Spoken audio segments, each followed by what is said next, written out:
디모데전서 1장 15절의 말씀 보면 이런 말씀이 있습니다. 예수님께서 죄인을 구원하시기 위해서 이 세상에 오셨습니다. 나는 죄인 중에 괴수입니다 라는 바울의 간증이 나옵니다.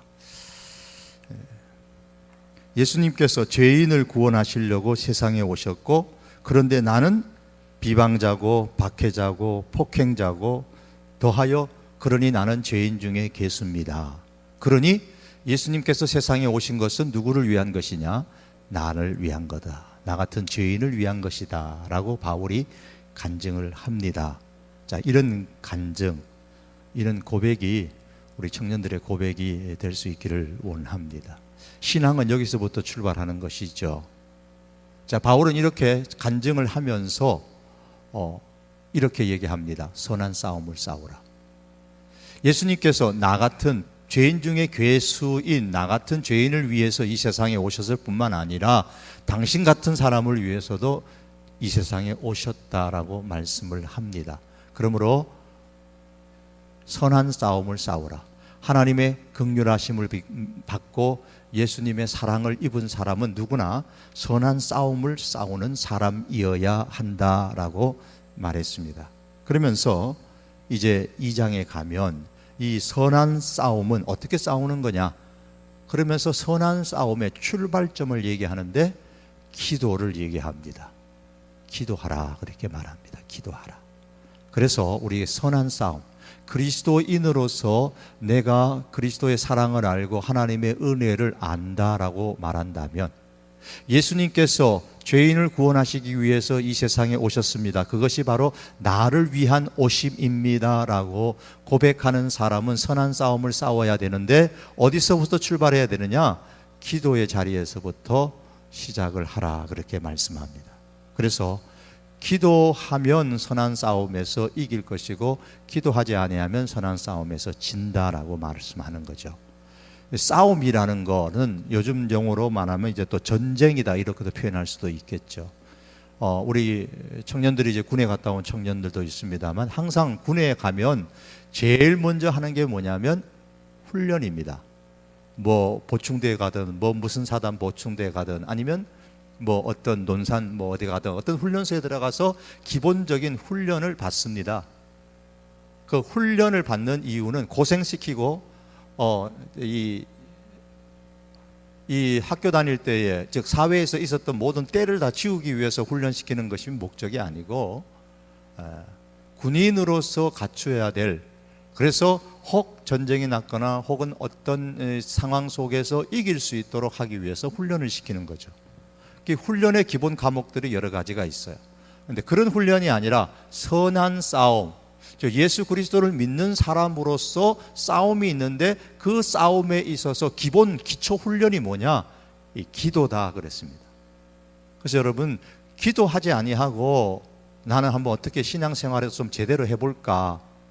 그거는 있을 수 없는 이야기입니다. 혹 여러분 가운데서 내가 좀 신앙생활에 제대로 한번 해보고 싶다, 뭐 이렇게 내가 신앙생활을 해서 되겠나, 좀 나가 바로 한번 믿어보고 싶다, 좀 열심히 한번 믿어보고 싶다라는 생각이 들면, 일단은 가장 먼저 무엇부터 시작해야 되냐? 기도하는 것에서부터 시작하셔야 됩니다. 기도. 어쩌다 생각나는 기도가 아니라 꾸준히 지속적인 기도를 해야만 합니다. 유대인들은 이슬람 교도들은, 무슬림들은 하루에 5번 기도하죠. 파즈르 아침에 2번 기도하고, 정오에 주후르 그래서 또 4번 기도하고, 이렇게 4번 합니다. 오후 4시가 되면 아스루 그래가지고 또 4번 이렇게 기도하고, 해질 무렵에 아그립이라 그래가지고 또 3번 이렇게 기도하고, 저녁에는 이사라 그래서 또 이렇게 4번 기도하고, 그래서 총 하루에 5번의 기도 시간을 정해놓고, 그 기도의 시간이 되면 어디서든지 기도를 합니다. 물론 이제 무슬림 속에서도 이게 많이 형식화되어져서 이제 뭐 형식적으로 하는 사람들도 있지만, 어쨌든 많은 무슬림들은 그렇게 기도를 하고 있습니다. 공항에서도 또 학교에서도 우리나라에서도 이제는 흔히 볼 수 있는 광경 중에 하나입니다. 전에 보니까 요 밑에 회원역 그 지하도 안에서도 자리 깔아놓고 시간 되니까 기도하는 무슬림을 제가 본 적이 있어요. 오래 봤는데요. 본 적이 있습니다. 예, 어디서든지 기도 시간 되면 그들이 기도를 합니다. 예수님 당시에 이 기도는 유대인들에게 있어서도 아주 일상적인 생활의 부분들이었습니다. 그들은 하루에 3번씩 기도 시간을 정해놓고 기도했죠. 오늘날로 말하면 오전 9시, 12시, 그리고 오후 3시. 사도행전을 보면 베드로와 요한이 예수님을 믿은 이후에도 이 기도의 습관은 바뀌지 않아가지고 늘 이제 기도의 습관을 따라서 성전에 기도하러 갔습니다. 9시 기도 시간에 성전에 올라갔다라고 그렇게 기록을 합니다. 자, 신앙생활함에 있어서 기도 시간을 정해놓고 기도하는 것은 대단히 중요합니다. 한번 기도해 보겠다라고 생각이 들면 일단 기도 시간을 정해 놓으셔야 돼요. 시간을 정하지 않겠고 내가 시간 되면 기도하겠다라고 생각하면 그건 내가 기도하지 않겠다는 말하고 똑같은 거예요. 수시로 하는 그 기도는 정해진 시간을 정해놓고 기도하는 습관에서부터 수시로 하는 기도의 습관이 나오는 거예요. 오늘날 얼마나 바쁘게 살아갑니까? 바쁘면 바쁠수록 기도의 시간은 정해 놓아야 됩니다. 그렇지 않으면 기도의 시간은 늘 뒤로 밀리게 되죠. 이것 때문에 바빠서 안 되고 저것 때문에 바빠서 안 되고, 이게 돌이켜보면 매일매일 바쁜 거예요. 월요일은 월요일대로 바쁘고, 토요일은 토요일대로 바쁘고, 수요일은 수요일대로 바쁘고, 금요일은 금요일대로 바빠요. 늘 바쁘는 거예요. 이 사람 만나서 데이트하려면 바쁘고, 이 공부하려고 그러면 바쁘고, 회사에서 주어진 과제 하려니 바쁘고, 애 보려니까 바쁘고, 바빠요. 다 바빠요. 그러다 보니까 누가 뭐라 안 그러는 거, 내가 안 해도 별로 표 안 나는 거, 네가 안 한다 그래가지고 뭐 그렇게 대단히 나한테 압력을 주는 그런 사람이나 존재도 없는 거, 기도 같은 거, 이런 것은 자연히 뒤로 밀려지게 되는 것이죠. 오늘 본문에서 예수님께서는 유명한 주님 가르친 기도를 9절 이하에서 보면 가르쳐 줍니다. 그러므로 너희는 이렇게 기도하라. 하늘에 계신 우리 아버지여. 이렇게 우리가 흔히 주기도문이라는 것을 예수님께서 가르쳐 주시죠. 자, 예수님께서 기도는 이렇게 하는 거다라고 바른 기도를 가르쳐 주시는데, 기도는 이렇게 하는 것이다, 바른 기도를 말씀해 주시기 전에 먼저 당시의 유대인들 가운데서 생활화되어 있었던 기도의 습관들을 얘기하면서 그들의 잘못된 기도가 어떤 것인가에 대해서 지적을 해주고 있습니다. 자, 그렇다면 예수님께서 지적해주고 있는 기도의 잘못된 습관들, 기도에 대한 잘못된 생각들을 우리가 보면서 오늘날 우리가 하나님 앞에 기도하기를 시작한다면, 지금 적어도 우리가 계속해서 기도하는 사람들이 있다면 적어도 이런 모습으로, 이런 자세로, 이런 마음으로는 우리가 기도하지 말아야 될 것이다 라는 거죠. 당시 유대인들이 잘못된 목적으로 하는 기도를 예수님께서 오늘 본문 말씀에서 뭐라고 말씀하십니까? 5절에 이렇게 말씀하죠. 또 너희는 기도할 때에 외식하는 자와 같이 하지 말라. 외식하는 기도가 잘못된 목적을 가지고 하는 기도다라고 말씀을 하고 있습니다. 그럼 외식하는 기도가 뭐예요? 밖에 나가서 밥 먹는 게 외식인데, 여기서 말하는 그럼 외식하는 기도는 어떻게 하는 게 외식하는 기도입니까? 이렇게 얘기하잖아요. 그들은, 잘못된 모습을, 목적을 얘기하는 거예요. 그들은 사람에게 보이려고, 사람에게 자기가 기도하는 모습을 보이려고 회당과 큰 거리 어귀에 서서 기도하기를 좋아하느니라 그랬습니다. 자, 외식하는 기도하는 사람들의 특징, 외식적인 기도의 특징이 뭐냐면 가능한 많은 사람들에게 나 기도한다라는 것을 보여주기 위한 거다 그랬어요. 그래서 사람들이 많은 곳에 가서 기도하는 것을 좋아합니다. 이유는 사람에게 보이려고. 그러니까 기도하는 목적이 사람에게 보이려고 기도하는 겁니다. 나 믿음 괜찮은 사람이야, 나 신앙 이 정도 해 라고 드러내려고 하는 것이죠. 자, 외식하는 사람들이 왜 사람들에게 보이려고 기도합니까?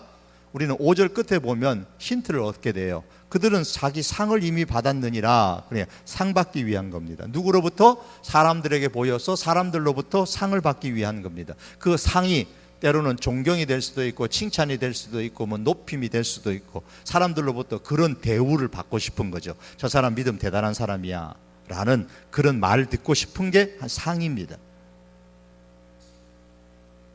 예수님은 이러한 목적을 달성하기 위해서 기도하는 것을 외식적인 기도라고 하시면서 이런 외식적인 기도를 하지 말라라고 하셨습니다. 여러분, 우리의 기도가 적어도 내 신앙을 과시하기 위한 수단이 되어서는 안 된다는 겁니다.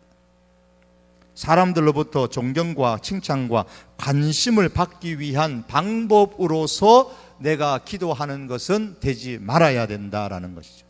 이게 외식하는 기도의 중요한 것, 바로 핵심은 거기에 있습니다. 사람에게 보여서 자기의 신앙을 과시하려고 하는 것.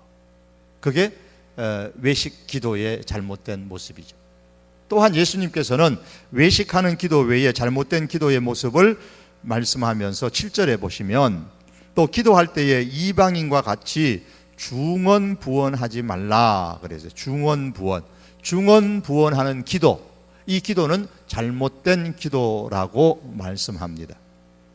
이방인들과 같이 그래서 이방인들, 그럼 유대인들이 아는 그 당시의 이방인들, 즉 하나님을 믿지 않았던 당시의 사람들은 어떻게 기도했느냐 하면 자기 신의 이름을 많이 부르면 결국에는 그 신을 즐겁게 해준다고 생각을 했고, 그러면은 그 즐거워한 기쁨을 얻은 그 신이 자기에게 그 기도에 어떤 응답을 준다고 하는 거예요. 그래서 많이 신의 이름을 많이 부르면 되는 거죠. 중언부언의 이 기도에 있어서 중요한 것이 하나 빠져 있습니다. 무엇이 빠져 있냐면 중언부언. 말을 많이 하여야 들으실 줄 생각하느니라. 어쨌든 말을 많이 해야만 돼. 많이. 그게 중언부언 기도예요. 많이 기도해야지만 된다. 여기 뭐가 빠져 있냐면 마음이 빠져 있어요. 마음이 없는 기도입니다. 우리나라에 불교가 전해져 왔을 때는 선정과 교종, 그래서 어떤 그 진리를 깨닫고자 하는 그 명상, 우리가 흔히 말하는 그들의 명상 수행, 혹은 저들의 불경을 많이 읽거나 연구함으로 통해 가지고 깨닫는 자가 되기 위한 것이 원래 불교의 목적이었어요. 그런데 이게 이제 우리나라에서 와서 진작 많이 퍼진 것이 뭐냐면 정토불교라 그래서 극락정토, 대중불교가 흥행했는데, 자연히 선정과 교종에 있어서는 깊이 명상하고 홀로 세상과 떨어져서 명상하거나 깊이 불경을 연구하거나 읽거나 이런 것은 소수의 사람들만이 할 수 있는 것이고 대중들이 할 수 없었기 때문에 소수자들의 어떤 불교로 그렇게 많이 되니까 여기에 대해서 그러면 안 되겠다 그래서 대중들이 많이 선호할 수 있는 그러한 불교를 만들자. 그래서 대승불교가 대중불교가 나왔는데, 그 대중불교에서 쉽게 가르쳐 주는 게 있어요. 누구든지 다 아미타불 할 때 아미타를 많이 부르면 극락할 수 있다. 그렇게 가르치게 되었죠. 많이 부르면, 여러분, 우리가 하나님 많이 부르면, 그러면 하나님께서 그러면 10번 부르는 사람보다 100번 부르고 100번 부르는 사람보다 200번 부르면 하나님께서 더 좋아하시고 더 응답을 많이 하시고 그 사람을 더 많이 사랑해 주시느냐? 그건 아니다는 거예요. 그렇게 기도하는 것은 중언부언하는 기도다 그랬어요. 왜 그러냐 하면 마음이 빠져 있기 때문에. 10번을 기도하고 20번을 기도하고 100번을 기도해도 마음이 빠져버리면, 그저 말만 많이 하게 되면 하나님이 들으시는 기도 아니에요. 잘못된 기도다라고 말씀하고 있습니다. 그러면 밤새도록 철야에서 기도하려면 말을 많이 해야 되는데, 말을 많이 해야 되죠. 밤새도록 기도하려면. 그럼 밤새도록 기도해서 말을 많이 해야 되는데, 그럼 어떻게 해요? 말을 많이 하지 말아야 되는데, 말을 많이 하면이라는 그 말 속에 포함되어져 있는 게 뭐냐면 마음이 빠져 있으면 하는 거예요. 그러니까 말을 많이 한다고 해서 중언부언의 기도가 아니고 마음이 빠져 있는 그 기도가 중언부언 기도예요. 예수님께서 밤새도록 철학기도 하셨는데 겟세마네 동산에서 철학기도 하셨을 때에 또 똑같은 기도를 또 하시고 똑같은 기도를 또 하시고 또 하시고 하셨거든요. 그런데 똑같은 기도를 말을 또 반복하고 또 반복하고 또 반복했지만 예수님의 그 기도가 중언부언의 기도가 아니라는 것은 마음이 담겨 있는 기도였기 때문에 그런 거죠. 우리가 마찬가지예요. 우리 이제 오늘 이번 주부터 다음 세대 이제 위에서 이제 주제를 가지고 우리 기도의 금요 기도 불금합니다만은 기도 불금이 무슨 뜻이에요? 기도로 불타는 금요일이라서 기도 불금인 거예요. 원래 이제 기도로 불타는 금요일 만드는데 우리 청년들이 이번 9월 달에는 특별히 주인이 되셔야 돼요. 다음 세대가 주제이기 때문에. 그리고 기도에 와가지고 기도를 막 하는데 말을 많이 하지 마라 그래서 주여 기도 다 했다 그러면 안 되죠. 기도하셔야 돼요. 기도하셔야 돼요. 무엇든지 기도하셔야 됩니다. 그런데 그게 마음이 담겨 있어야 돼요. 마음이. 길게 하든 짧게 하든 1시간을 기도하든 10분을 하든 간에 마음이 담겨져 있는 기도를 하면 돼요. 그러나 경험상 보면은 마음이 담겨 있으면서도 기도가 오래되면 깊어져요. 기도가 깊어집니다. 여러분 기도를 딱 처음에 시작하면 하나님과 나와의 관계 속에서 기도가 막 바로 그냥 딱 들었으면 좋지만 대체로 눈물 감으면 뭐 생각해요? 걱정스러운 거 이것저것 생각하는 거 많잖아요. 눈 감고 딱 있으면 금방 기도가 잘 되는 것이 아니고 성적도 생각 들고 애도 생각나고 애인도 생각나고 뭐 지금 당장 앞에 있는 회사에서 처리할 문제도 생각나고 생각나는 것들이 너무 많아. 그런 잡념 것들이 너무 많이 생각나서 기도가 제대로 안 돼요.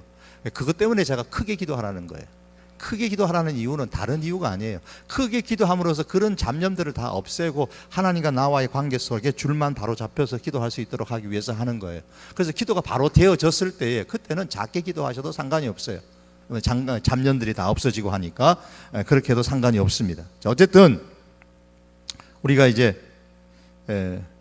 마음이 담겨져 있는 기도를 우리 주님 앞에 해야만 됩니다. 그런데 예수님께서 8절에서 이런 말씀을 주셨습니다. 그러므로 그들을 본받지 말라. 그들을 본받지 말아라. 즉 이방인들이 중언부언하는 그런 기도, 말을 많이 해야지만 하나님이 들으실 것이다. 왜? 하나님이 내 상황 모르기 때문에. 이방인들의 생각이 그거예요. 내가 믿는 신이 지금 내가 어떤 상황에 처해 있는지 잘 모르기 때문에 어떻게 하든지 내가 신을 설득해가지고 내가 원하는 것을 얻으려면 내 상황을 얘기해야 되는 거예요. 내 상황을 얘기하는데 신이 감동할 수 있도록 그냥 말을 많이 해야 되는 거예요. 말을. 내가 너무너무 힘들다고 내가 그냥 안 해주면 내가 죽을 것 같다고 그냥 말을 많이 해가지고 어떤지 신을 설득하려고 그냥 자기 상황을 장황하게 얘기하는 겁니다. 왜? 신이 내 상황 잘 모를까 봐. 그래서 말을 많이 하는 거예요. 이방인들이. 그걸 염두에 두고 예수님이 이런 말씀하십니다. 우리가 믿는 하나님은 어떤 하나님이다? 우리가 기도하는 대상인 하나님은 어떤 하나님이다? 8절에 보시면 그들을 본받지 말아라. 구하기 전에 너희에게 있어야 할 것을 너희 하나님 너희 아버지가 아신다 그랬어요. 아신다. 너희 상황 안다는 거예요. 내 상황, 내가 기도하기 전에 하나님 다 아신다는 말씀입니다. 그러니까 네 상황이 어떻다는 것을 얘기하기 위해 가지고 말을 그냥 중심에도 없는 그 말을 갖다가 자꾸 그냥 설득하려고 하나님 감동시키려고 그렇게 마음에도 없는 말을 하지 말라는 겁니다. 이미 너 상황은 다 알고 있다는 겁니다. 우리가 기도하기 전에는 하나님이 우리의 상황을 모르고 계신다고 생각하는 것, 그거 잘못된 거죠. 하나님은 우리의 상황, 여러분의 상황 다 아십니다. 지금 어떤 상황이 있는지. 저는 여러분의 마음을 이렇게 뚫어볼 수가 없어가지고 모르지만 하나님께서는 여러분의 마음은 다 아신단 말이에요. 여러분에게 무엇이 지금 있어야 될 줄도 아시고 어떤 고민과 걱정을 하시는지 다 아신단 말입니다. 그럼 다 아시면서 뭐 하려고 기도하라 그래요? 그냥 주시면 되지. 다 하시면서 왜 기도하라고 하시는 거예요?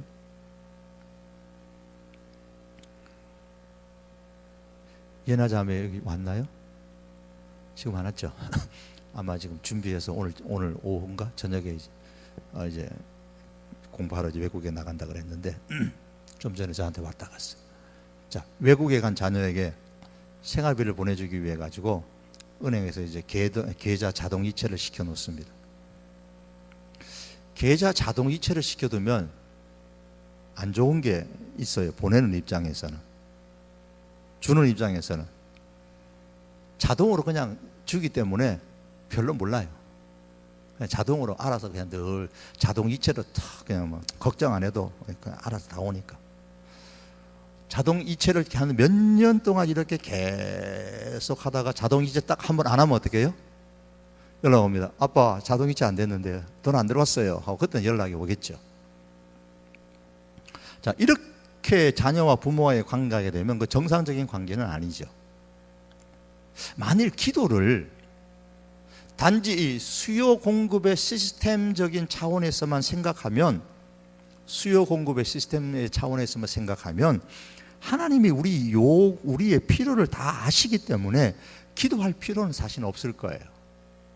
어떤 면에서 하나님은 내가 나를 아는 것보다, 내가 내 상황을 아는 것보다도 더 정확하게 하나님께서는 내 현재 상황의 핵심을 하나님은 찍고 계시단 말이에요. 알고 계세요. 단순히 수요 공급의 원칙에 의해서 우리가 그런 면에 생각하면 기도할 필요가 없을 겁니다. 다 아시는데 무엇 구태여 하나님이 내 상황이 이렇습니다 저렇습니다 얘기할 필요가 없겠죠. 하나님 그냥 자동 이체해 주세요. 자동 이체. 하나님도 편하시고 나도 편하고 양자간에 서로 좋잖아요. 그런데 기도는 그런 게 아닙니다. 기도는 하나님이 다 하심에도 불구하고 끊임없이 성경은 우리에게 기도하라라고 말씀합니다. 그 이유는 하나님과 우리와의 관계를 발전시키기 위한 겁니다. 서두에 말씀드린 것처럼 우리가 이 기도를 통하여 선한 싸움에 있어서 중요한 게 뭐냐면 하나님과 나와의 관계가 얼마나 발전되어져 있느냐에 따라서 그 선한 싸움에서 내가 힘을 공급받아 이길 수도 있고 질 수도 있는 건데, 이 기도를 통해서 하나님과 나와의 관계를 발전시켜 나가는 거예요. 이 기도가 하나님과 나와의 관계의 발전의 매개체가 되는 겁니다. 그렇기 때문에 기도하기 전에 우리가 필요한 모든 것을 다 아심에도 불구하고, 아시는 하나님임에도 불구하고 하나님께서는 우리와의 친밀한 관계를 더욱더 깊이 하도록 하기 위해서 우리를 향하여 기도하라고 말씀을 합니다.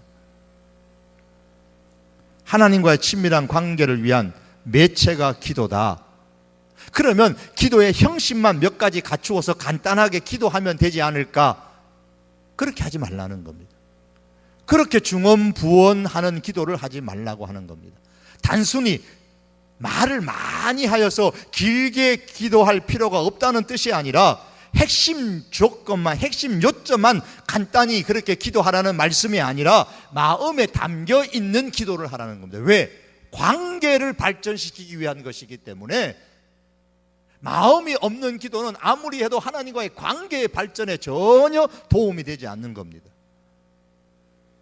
그래서 기도의 폭이 넓어지게 되면 기도의 내용도 많아지게 되고 기도의 시간도 길어지게 됩니다. 그래서 길게 기도하는 이것이 무조건 나쁘다고 말할 수는 없습니다. 만일 중언부언하지 않은 채로 제대로 마음을 담아서 하나님 앞에 기도한다면 기도의 길이가 길어질수록 하나님과 우리의 관계는 더 깊어지게 될 것이고 친밀하게 될 것이고 우리의 영성은 더 좋아지게, 수준 높게 올라가게 될 것입니다. 사람도요 자주 만나야 돼요. 만나서 대화를 한 사람하고 안 만난 사람하고는 그 친밀의 정도가 다른 겁니다. 예수님께서 말씀하시기를 오늘 9절 상반절의 말씀에 9절 상반절에 그러므로 너희는 좀 내려갔어요. 9절에 그러므로 너희는 이렇게 기도하라. 하늘에 계신 우리 아버지여 이름이 거룩히 여김을 받으시옵소서. 예수님께서 유대인의 외식적인 기도와 이방인의 중언부언하는 기도를 본받지 말라라고 말씀하시면서 바른 기도를 이제 가르쳐 주시는 것이죠. 그러면 어떻게 기도해야 되느냐? 주님 가르친 기도를 들어가기 전에 오늘 이 말씀을 들어가려고 하는 건 아닙니다. 6절의 말씀에 한번 보시면, 너는 기도할 때에 골방에 들어가 문을 닫고 은밀한 중에 계신 내 아버지께 기도하라. 은밀한 중에 보시는 내 아버지께서 갚으시리라. 자, 외식하는 기도하지 말고 중언부언하는 기도하지 마라. 이거는 기도의 잘못된 목적이고 잘못된 자세다. 그러면서 이제 바른 기도의 자세, 바른 기도의 목적에 대해서 말씀하시면서 은밀한 중에 기도해야 된다라고 6절에 말씀합니다. 그러면서 골방에 들어가라 그랬어요. 골방에 들어가라. 은밀한 중에 계신 내 아버지께서 보시고 응답해 주시는 것이죠. 자, 그러면 여기서 은밀한 중에 이걸 강조합니다. 왜 은밀한 중에 기도하라고 강조했죠? 이 말씀과 대조되는 말씀이 5절의 말씀이에요. 외식하는 기도하고요. 사람에게 보이려고 하는 기도가 외식하는 기도인 반면에 은밀한 기도는 사람에게 보이려고 하는 기도가 아니고 하나님께 보이려고 하는 기도가 은밀한 기도인 겁니다. 기도의 집중을 하나님께 두라는 거예요. 사람에게 두지 말고. 그래서 여기서 골방에 들어가서 문을 닫고 은밀한 중에 계신 내 아버지께 기도하라고 했으니까, 그러면 당연히 나도 그러면 교회 와서는 기도하지 말고, 이 사람이 너무 많이 봐서 내가 기도하면 안 돼. 우리 교회 저기 기도실이 있으니까 기도실 가가지고 내 혼자 딱 들어가서 문 딱 잡고 기도하는 게 그럼 은밀한 기도, 아니면 내 집에서 내 방에서 그냥 혼자 문 닫아놓고 기도하는 게 은밀한 기도냐? 아니라는 거죠. 은밀한 기도라는 것은 하나님께 집중하는 기도를 은밀한 기도라는 거예요. 그래서 골방이라는 것은요, 여기서 단순히 장소적인 의미 속에서 골방이 아니고, 골방이라는 것은 집중하는 것입니다. 집중하는 장소입니다. 마음의 문제라는 거예요, 이 골방이라는 것이. 은밀한 기도의 핵심 역시 마음인 겁니다. 기도자의 마음이 어디에 집중하느냐의 문제입니다. 마음을 하나님께 집중하여 기도하는 거예요. 외식하는 사람들은 사람에게 집중하여서 저 사람 지금 내 기도 듣고 있겠지? 라는 그 사람에게 집중하여서 하는 기도라면, 은밀한 기도는 하나님께 집중해서 드리는 기도. 주변에 사람이 보든 안 보든 그게 중요한 게 아니에요. 하나님께, 기도하는 자가 하나님께 집중하여 기도할 때에 그 기도는 은밀한 기도가 되는 겁니다. 오늘 본문은 마태복음의 한 부분이잖아요. 마태복음의 인간 저자인 마태는 마태복음을 읽는 사람들이 이런 영적인 특성, 즉 영성을 가진 사람들이 되기를 기대하고 있습니다. 그 중에 마태가 기대하는 그리스도인의 영성 중에 하나가 뭐냐면 하나님의 임재를 경험하고 반응하는 그리스도인이 되라는 거예요. 하나님의 임재를 경험하고 반응하는 사람이 되라요. 그래서 마태복음은 그 시작에서부터 하나님의 임재를 강조합니다.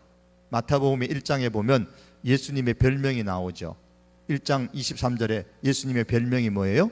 보라, 처녀가 잉태하여 아들을 낳을 것이요 그 이름을 임마누엘이라 하리라. 이를 번역한즉 하나님이 우리와 함께 계시다 함이라.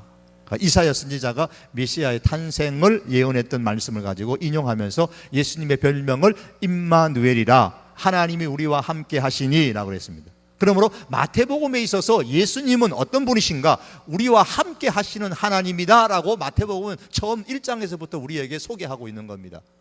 우리가 믿는 예수님이 누구냐? 여러분이 믿으시는 예수님이 어떤 분이시냐? 나와 함께 하시는 하나님이, 그분이 바로 예수님이다 라고 말씀하고 있는 겁니다.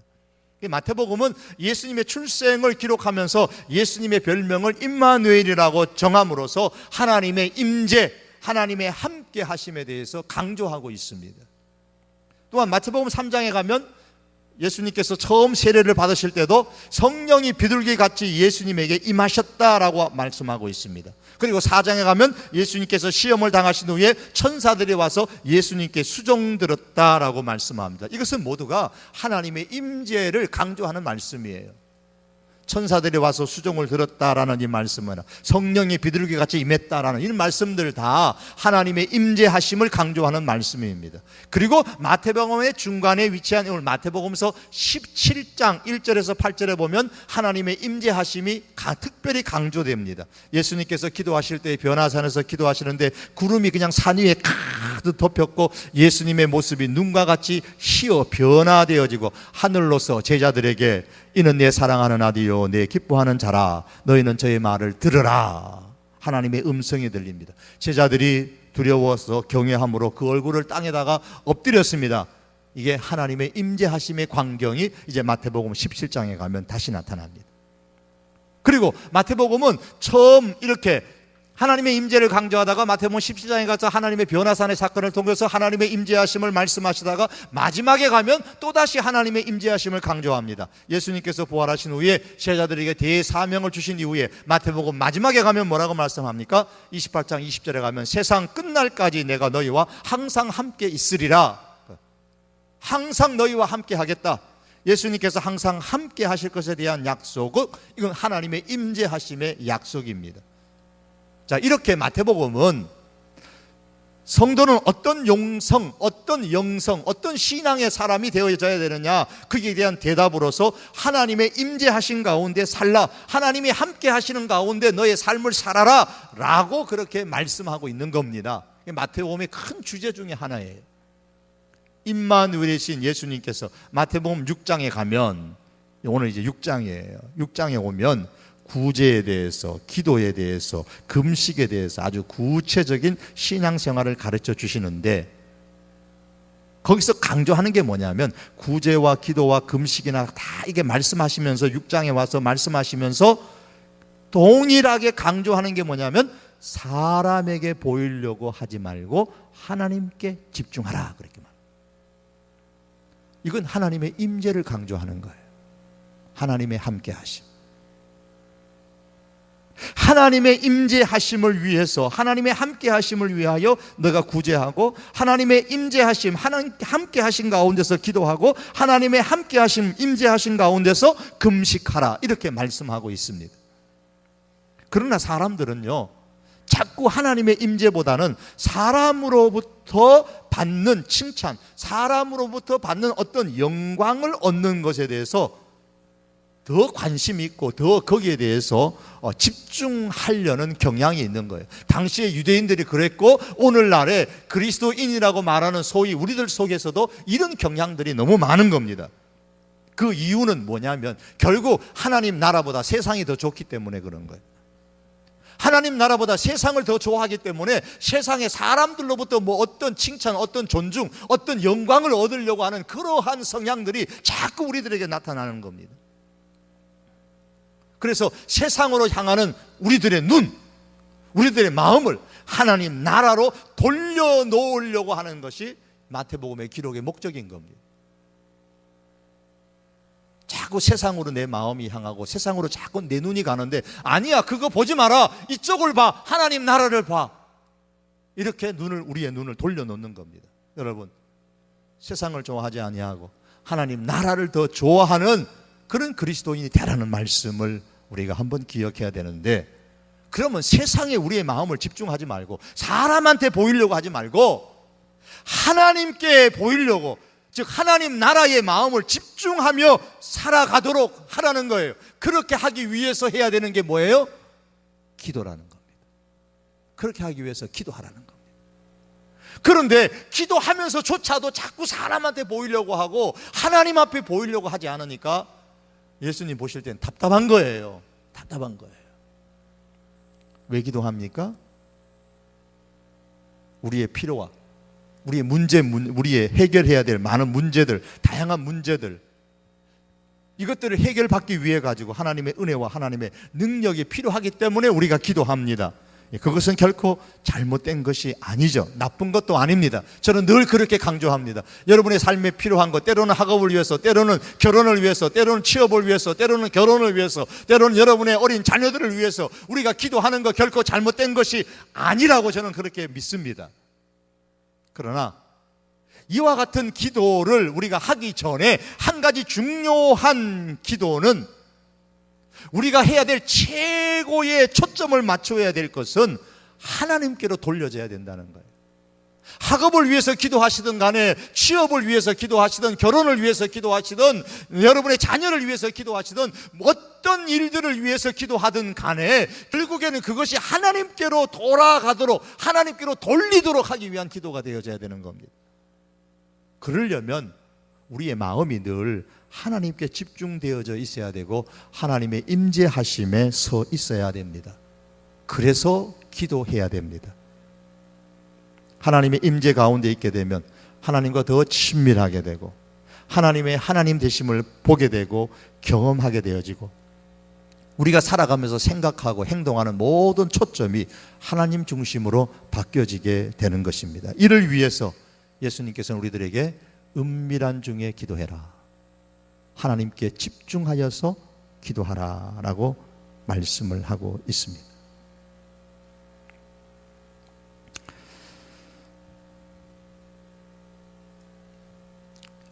두 번째로 바른 기도가 뭐냐면 하나님을 아버지로 고백하고 기도하라 그랬어요. 6절에 다시 한번 보시면 너는 기도할 때에 내 골방에 들어가 문을 닫고 은밀한 중에 계신 내 아버지께 기도하라.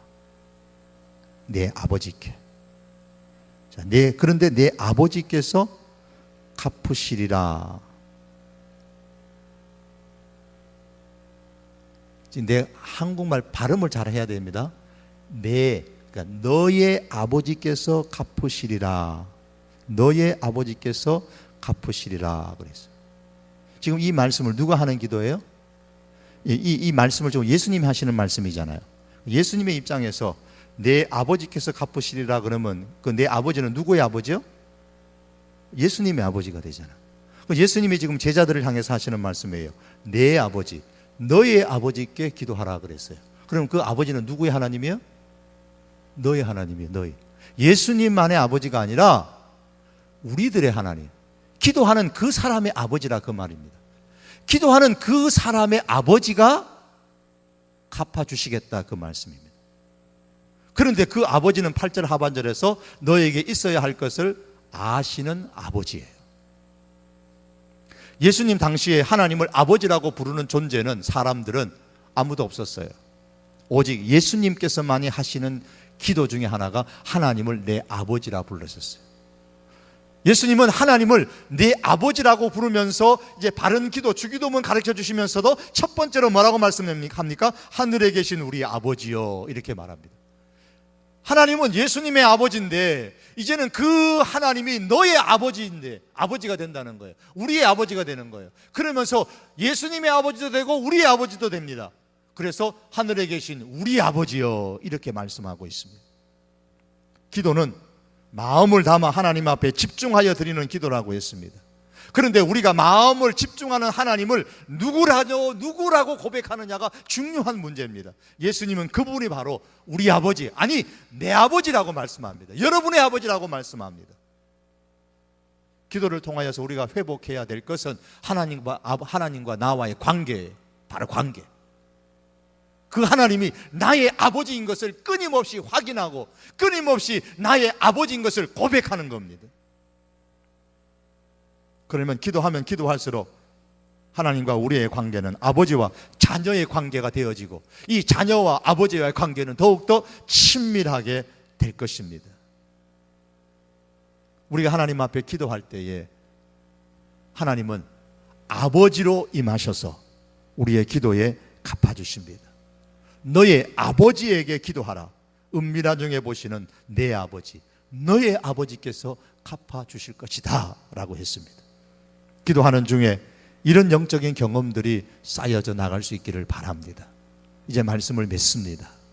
여러분, 사랑하는 성도 여러분, 사랑하는 우리 청년 여러분들이, 오늘 예수님께서는 당시에 있었던 유대인들의 기도의 모습을 보시면서 하루에 3번씩 열심히 그들이 기도하는 모습이 그게 잘못되어졌다, 하루에 3번 기도하는 그것이 잘못되었다라고 말씀하는 것은 아닙니다. 다만 그들이 하루에 3번씩 기도하면서도 기도하는 그 목적이 잘못되었고 기도하는 자세가 잘못되었음을 지적하시면서 그 목적과 그 자세를 바로 잡아주시는 예수님의 모습을 보면서 여러분, 정말 신앙생활 제대로 한번 하고 싶다면, 아니 그렇게 하기를 원하고요, 선한 싸움을 한번 싸워보려고 그렇게 피 터지게 한번 살아가기를 바라고요, 그렇게 되기를 원한다면 정말 그런 마음이 있으면 기도의 자리로부터 여러분 시작하셔야 됩니다. 기도의 자리에서부터 싸우셔야 돼요. 기도의 자리를 지키는 것에서부터 싸우셔야 됩니다. 그리고 그 기도의 자리에서 싸움에서 이기셨다면 그 다음에는 기도의 목적과 기도의 자세가 발라야 됩니다. 이를 통해서 내 아버지가 아니고 여기 있는 목사의 아버지가 아니라 여러분의 아버지, 하나님 아버지께서 기도하시는 여러분의 기도에 갚아주시는 이 은혜, 이러한 경험들을 통해서 이러한 기도의 응답이 여러분의 신앙의 간증이 되고 고백이 될 수 있기를 주님의 이름으로 축복합니다. 기도하시겠습니다.